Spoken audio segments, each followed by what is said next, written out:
Hi guys, let's see about retinitis pigmentosa today. Primary pigmentary retinal dystrophy is a hereditary disorder affecting the photoreceptors predominantly. It affects the rods more than the cones. It occurs mostly sporadically, around 40 to 50%. Can also happen inherited means mostly happens in inherited means we can have autosomal dominant, which is most common, and it has best prognosis. Then we have autosomal recessive and also X-linked recessive pattern. It is slightly more common in males than compared to females and mostly affects bilaterally, and both eyes are equally affected. The main pathology is by death of the rods by apoptosis followed by cones death.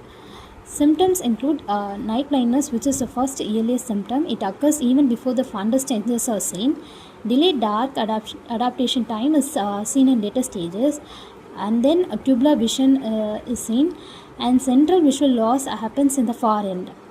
Fundal changes, we have bony spicules, which are pigment depositions in the perivascular region. It occurs due to the degeneration of the retinal pigmental epithelium.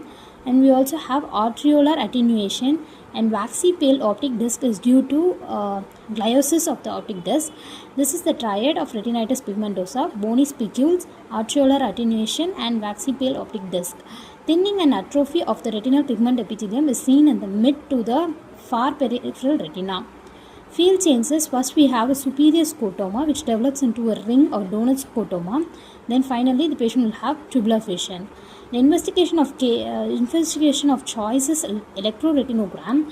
It detects even before there is fundal changes and before any symptoms for the patient.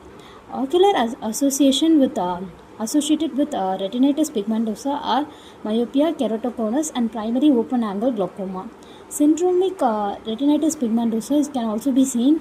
It is most commonly associated with Lawrence-Moon-Badel syndrome. It has associated intellectual disability, obesity, and polydactyly. In Usher syndrome, we have deafness associated with retinitis pigmentosa. Refsum's disease, we have cerebellar ataxia and polyneuropathy. We have few atypical forms of retinitis pigmentosa like retinitis pigmentosa sin pigmento. Here the clinical features are same as retinitis pigmentosa, but the pigmentary changes in fundus are not seen. Sectorial retinitis pigmentosa, pericentric retinitis pigmentosa, and retinitis pigmentosa albicans, where white spots are seen in the fundus. Treatment, there is no effective treatment as of now. Low vision aids and retinal prosthesis, vitamin A supplements have been tried. Hope it helps. Thank you guys.